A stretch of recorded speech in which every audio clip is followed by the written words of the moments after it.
we're live here at ringside. Tim Ryan with Gil Clancy for this WBA Junior Welterweight Championship fight. We've got an exciting young unbeaten fighter against a man, Gil, who is literally a living legend in Latin America, Antonio Kid Pambale Cervantes. He should be a living legend all over. I think along with Ali and Duran, he's one of the greatest fighters in the last 10 years. How about Aaron Pryor? Aaron Pryor is young, strong, and confident. Well, here is a young, strong, confident man going after the title right here in his own hometown of Cincinnati at the Riverfront Coliseum. Aaron Pryor is Cincinnati's first boxing hero since the days of champions Ezzard Charles and Wallace Bud Smith. I talked with him about his chance to be champion. Aaron, you're fighting a man who is a legend in South America, not too well known here, but you've trained as hard mentally for this fight as you have physically, a lot of self-psyching. Tell us about that, what you've done and why you've been doing it. Well, you know, I feel that if you mentally prepare yourself for the fight, that's 99% of the fight, along with the condition. And what we did, we put pictures of Cervantes all around the ring, in the bathroom, everywhere, and his name all across the ring in tape. And it's got to motivate you when you go 4 rounds and you look up and you see this guy's name on the ring or his picture up there in front of you. It makes you go 5 or 6. You know, it's always pushing yourself by seeing a guy's picture. Aaron, everybody knows you're going to go right at him. That's the way you've been working. That's your style. Do you think that that's the right way to attack this excellent counterpuncher? Well, I'm not going to actually go red at him, but I'm going to go at him, but not red at him. I'm going to be moving around him, side to side, and at him at times. Gil, one thing we know for sure, Aaron Pryor will be coming forward most of the night. Here he is in a knockout victory against tough Diablito Valdez. Yes, at this point in the fight, he had Valdez hurt, and when he gets you hurt, he's one of the best finishers in the business. He's going to throw punches until one or two things happen. Either the referee stops it or he knocks you out. He's very tough to defense because he throws punches from all angles, and they're all unorthodox. You just don't know where they're coming from, but he just keeps winging, keeps winging. There's a right-hand uppercut. Where did that come from? Well, that is indeed a sample of Aaron Pryor's style, Gil. He just throws him from all angles, as you pointed out. Antonio Cervantes told us yesterday he likes a fighter who comes right at him. Yeah, but I don't think, despite his experience, that he's ever had anybody that's going to come at him the way Pryor's going to come at him. He's going to come at him about twice as fast as anybody he's ever seen. Well, we had a chance to talk to the champion about taking on that kind of aggressive fighter.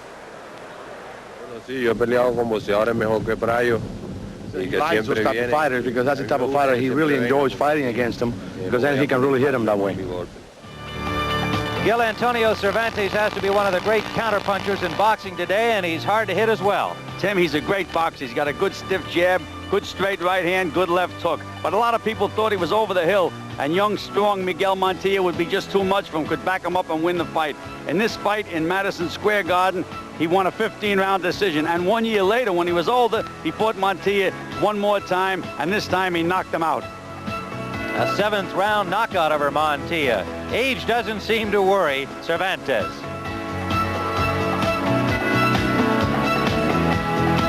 Does he feel like he's getting old?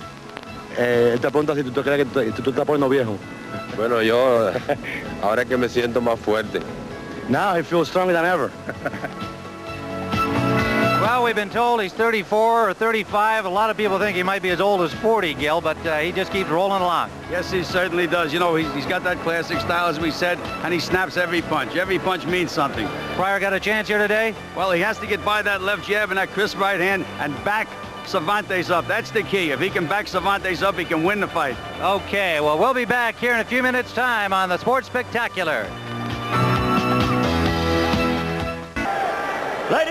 Tim Ryan and Gil Clancy back here at ringside as the announcer, Jimmy Lennon, is about to make the introductions of the champion and the challenger.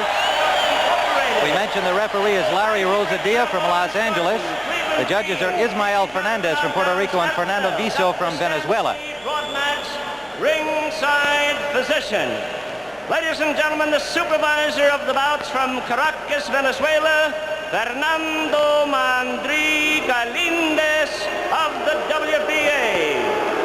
This featured event, 15 rounds of boxing for the WBA Junior Welterweight title.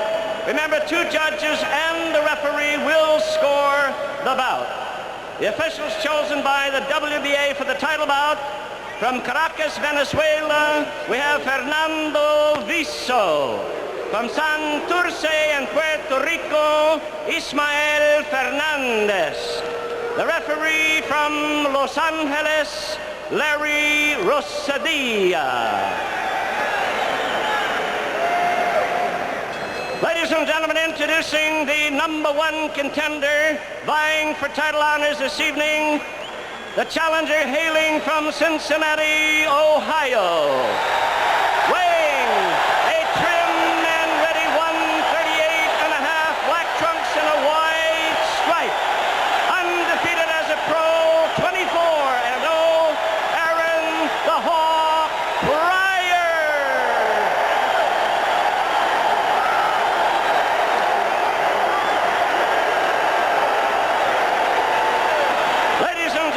Opponent really needing no introduction, the great defending champion from Barranquilla in Colombia. A trim and ready 139.25 with white trunks and a black stripe. Introduciendo the ageless, long-time boxing champion, Antonio Cervantes. Referee Rosadilla now to give instructions. Jimmy Lennon doing his usual sparkling job as the ring announcer with beautiful Spanish pronunciation. Pryor weighed in at 138.5, Cervantes at 139.25. The limit for junior welterweights, 140 pounds. Just want to remind you one thing. When you're tied up in a clinch, I'm going to say one word, that's break, and that means stop punching, let go, and take a step back. Cuando digo break, quiero decir que suelte y se separe, I want a good, clean fight, una limpia pelea. Buena suerte, shake hands. All right, Aaron Pryor, ranked #5 by the WBA, #4 by the WBC, moving up from the lightweight ranks. That's where he held those ratings and still does. He is moving up 5 pounds in weight to go after this title. He felt that he was not going to get an opportunity against either Hilmer Kenty or Jim Watt, the lightweight champions in the WBA and WBC, and so decided to take his title opportunity at this weight, 5 pounds higher than his normal weight. Antonio Cervantes, according to Ring Magazine, 85 wins, 9 defeats, 3 draws, 40 knockouts, almost half of his victories by KO. Aaron Pryor, 24-0 with 22 knockouts, including 16 in a row. And we are underway with round 1, and Pryor comes right at him like everybody expected, including the champion. In Cervantes, you will see a very relaxed fighter, no matter what kind of a buzzsaw attack Pryor puts on him. And he's getting that buzzsaw attack right away. They're winging right from the start, Tim. Pryor style. He's got a lot of guys out of there in one round. Well, in that exchange, he did not land a real good, clean punch. But he keeps throwing them. There's a good left hook from the champion, Cervantes.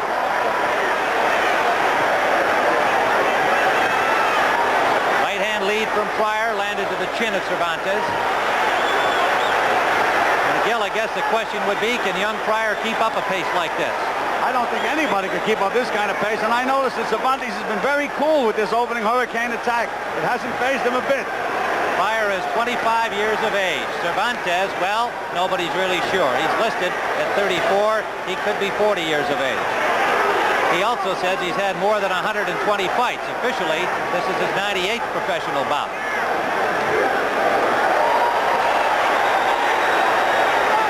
Aaron Pryor in black, the champion in white. They're both blowing bombs, Tim. Both looking for an early KO. Kid Pambale. Why is he called that? Well, an uncle had a fighter he liked in Nicaragua that he had followed. His name was Kid Pambale, less distinguished in his career than Cervantes, but that's how he got the nickname. It does not mean anything. It is indeed just a nickname. Tim, we noticed in the preliminaries that the canvas was very, very slippery, and Pryor has the kind of shoes that it should help him. He has the rubber soles, where Cervantes may be slipping with those leather soles. Let's see as the fight progresses. All right, Gil Clancy with Tim Ryan ringside, live on the Sports Spectacular. We'll be going to Talladega, Alabama today, back to Detroit, where Dick Stockton and Angelo Dundee are preparing to view tonight's Hearns Cuevas welterweight championship fight. Less than a minute to go.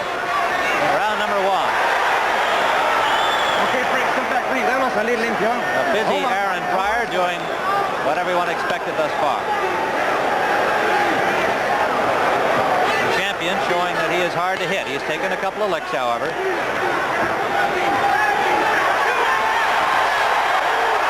Pryor took a right hand counter-punching from the champion. And the referee called it a knockdown. Yes, His glove hit the canvas. And I thought it was, too. Well, didn't catch him clean, but it was enough to send him down. Well, the rule says any part of your body but your feet hits the canvas, it's a knockdown, and his glove did go down. He took the mandatory 8 count, but came out showing that he wasn't hurt at all, and I really don't think he was. Final seconds of round 1.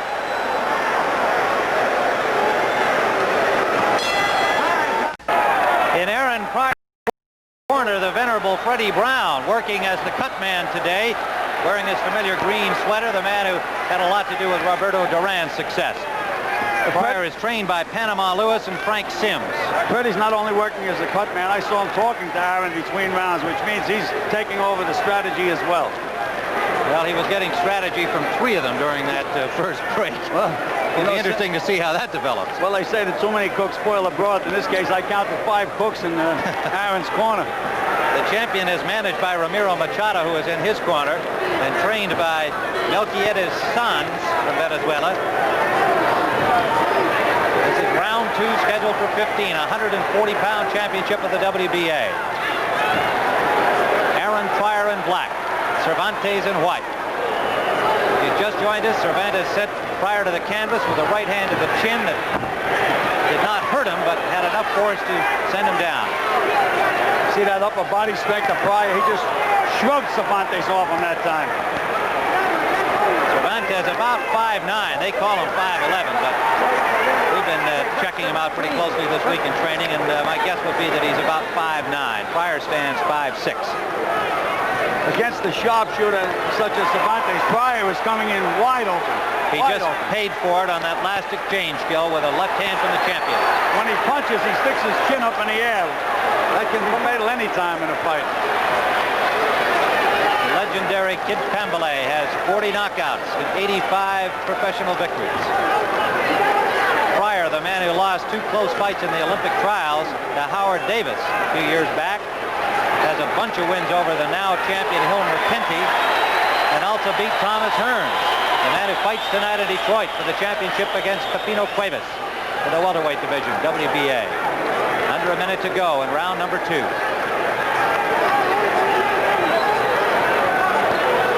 Both of these guys are bombers, Tim. I'm waiting for something big to happen at any time. You might see it there as the champion appeared to be staggered by the combination, but has recovered well. But he was moved by the combination from Aaron Pryor. Break. Let him out clean, huh?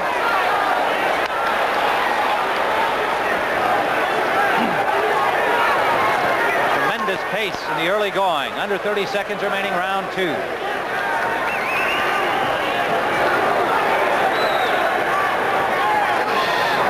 Gil, you and I were talking before the fight. Cervantes reminding me so much of Jose Napoles, who had, I think, the great nickname was so appropriate to him, Mantequilla, butter. And smooth as butter. Yes, he is. Final seconds of round number 2.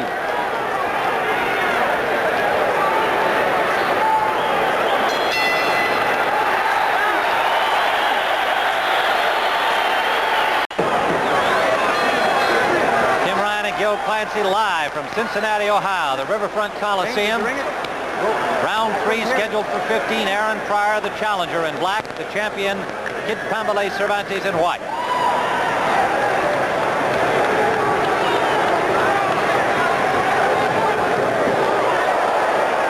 Pryor yet to taste defeat. The champion in his 21st title bout. He's won 18 and lost twice in championship action, losing to Wilfredo Benitez.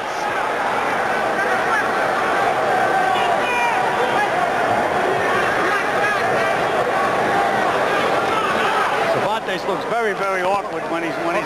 He has to keep his form and look to counterpunch. But when he tries to throw leads, he looks very, very awkward, Tim. Cervantes won the title originally in 1972 from Alfonso Peppermint Frazier. Defended it 10 times before losing to Benitez in 76. Then he won the vacant crown in 1977 from Carlos Jimenez and has defended it 6 times successfully since. Pryor digging to the body with an effective flurry. Cervantes standing there right with him. Digging a left hook to the body. There's that whirlwind Pryor attack. You don't know where they're coming from, and he just ran into a good right hand. Great right hand. There is some blood above the right eye of Cervantes. Cervantes has a bad cut over his right eye. Okay, let him up. And it's running down. Tim, it could bother him, could affect his vision. It's a bad cut. Good right hand from Cervantes. He knows he's in trouble with that cut. Pryor will not let up. Well, we said Pryor was a good finisher, Tim. They come from all over. Round number 3. The champion back to the ropes, and the blood flowing into his right eye. Pryor keeping relentless pressure on, but takes another right hand. Cervantes has not been able to hurt him since that. Well, he didn't even hurt him on the knockdown punch. Tim, nobody could keep up this pace for 15 rounds. This fight definitely is going to end in a knockout. I'm going right out on a limb. That's the Under way a minute to go in round 3, Gil. A lot of blood from the eye of Cervantes. The cut appears to be above the right eye, and it's running into the eye. It's a bad cut. Cervantes finally tying Pryor up. First time he's done that here, despite being in so much trouble. Under 30 seconds to go, round 3.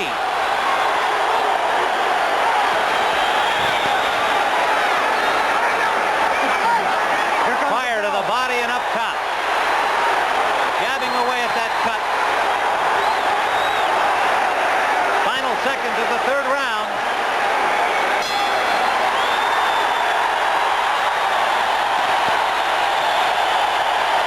Didn't hear you.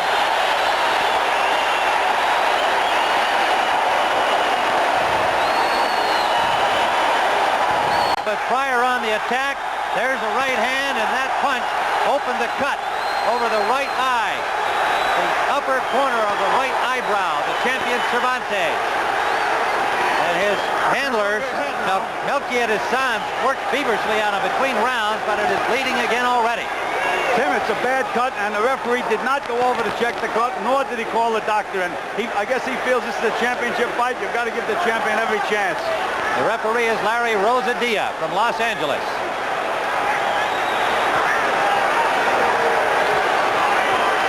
Lots of blood again on the face of the champion Cervantes. Cut is wide open again, Tim. It has to affect his vision. There is young Aaron Pryor Jr. watching his daddy in action,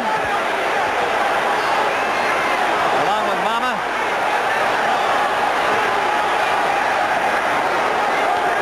Pryor forcing the issue as he has since the opening bell. The counter-punching Cervantes has landed some, but has not been able to stop Pryor or slow him down at all, despite the knockdown in the 1st round. Good counter-punching right hand landed from Cervantes, but Pryor just right back with pressure. Just seems to brush him off, Tim, and he's changing his direction as he moves in, and that's confusing Cervantes.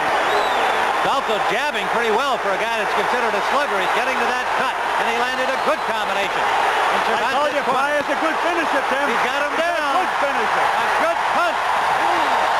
Tremendous right hand. Looked like an uppercut that sent the champion to the canvas, and he's trying to shake the cobweb. He might not make it up. He does not. It's all over. There is a new junior welterweight champion, the hometown hero, Aaron Pryor, with a 4th round knockout of the Latin legend Kid Cambale Cervantes in his 21st title fight. And there is bedlam in the Riverfront Coliseum. They have their first champion since 1955, when the lightweight Wallace Bud Smith was the local hero, and 5 years prior to that, heavyweight Edward Charles. It's been a long time between drinks for fight fans in Cincinnati, and Aaron Pryor has brought them a title.